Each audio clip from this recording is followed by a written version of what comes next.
nasabi ko nito sa'yo noon eh. Simula pa lang nung bata ka, magaang na din ang loob ko sa'yo. Sana talaga mahanap mo na yung totoong nanay mo.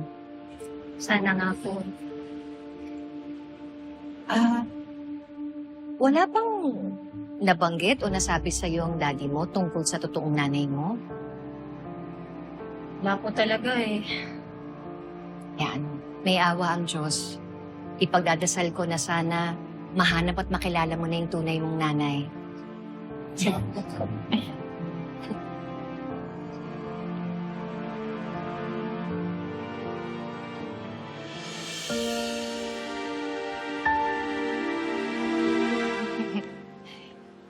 Bel, salamat at hindi ka nagtatanim ng sama ng loob sa mga anak ko.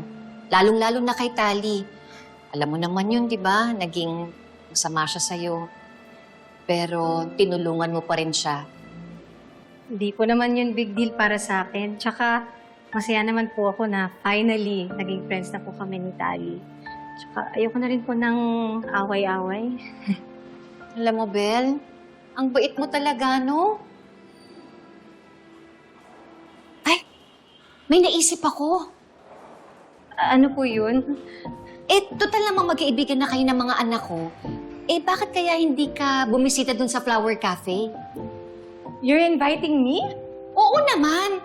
Para naman kahit paano makabawi ako sa'yo. At yun na rin yung paraan ko para makapagpasalamat ako sa'yo dahil niligtas mo si Tali. Sige po, pupunta po ako. Oo, sige. Teka, palabas na po ba kayo? Ay, oo, pauwi na ako. Sige, samahan na lang po kita. Sada po. Sada ako.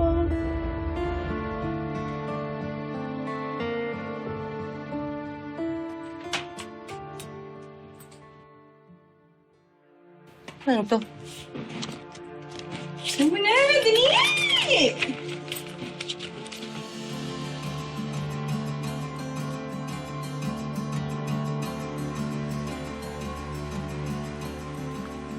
Hala!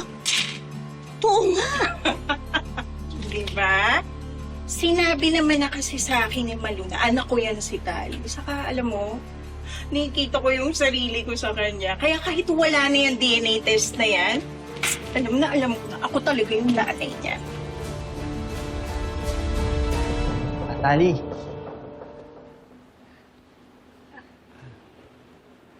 Ito ba yung bagong safe space mo?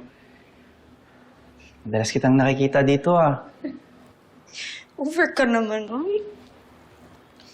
Hindi naman sa ganun, pero parang ganun na nga. Kung may pinagdadaanan ka yata, nag-away kayo ni Tyrone? Hindi Ano? Alam ko na. Dahil doon sa Frankie at Addison, no? Alam mo, kung may CCTV lang talaga dito, napanagot na natin yung dalawang yun. Hindi. Hindi sila yung rason kung bakit gusto mong mapag-isa. Okay lang kung ayaw mong sabihin, pero okay lang din kung sasabihin mo makikinig ako.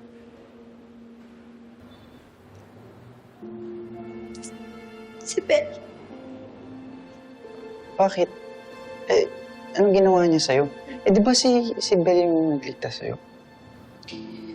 Well, pagkatapos niya akong tulungan, nagbago yung tingin ko sa kanya. Pero nung nakita ko na niyakap siya ni nanay kanina, parang hindi ko ma-explain Parang grabe yung inggit na naramdaman ko. Nako, ang problema nga yun. Siguro kasi na-realize ko, Calix, na sobrang mahal ko yung nanay ko at si Tyrone. Kung may gusto mang umagaw sa nanay ko, hindi ko kakayanin yun. Natatakot ka, ha? Na pag sumulpot dito yung totoong anak ni Rosel, may chipwera ka. Takot ka, Hindi ako papayag na mangyari yung sinasabi ni Melania. Melania? At sino si Melania? Wala. Basta, huwag mo nang alamin. Basta kung sino ang magtangkang kunin sa akin yung nanay ko. Ako yung makakalaban niya.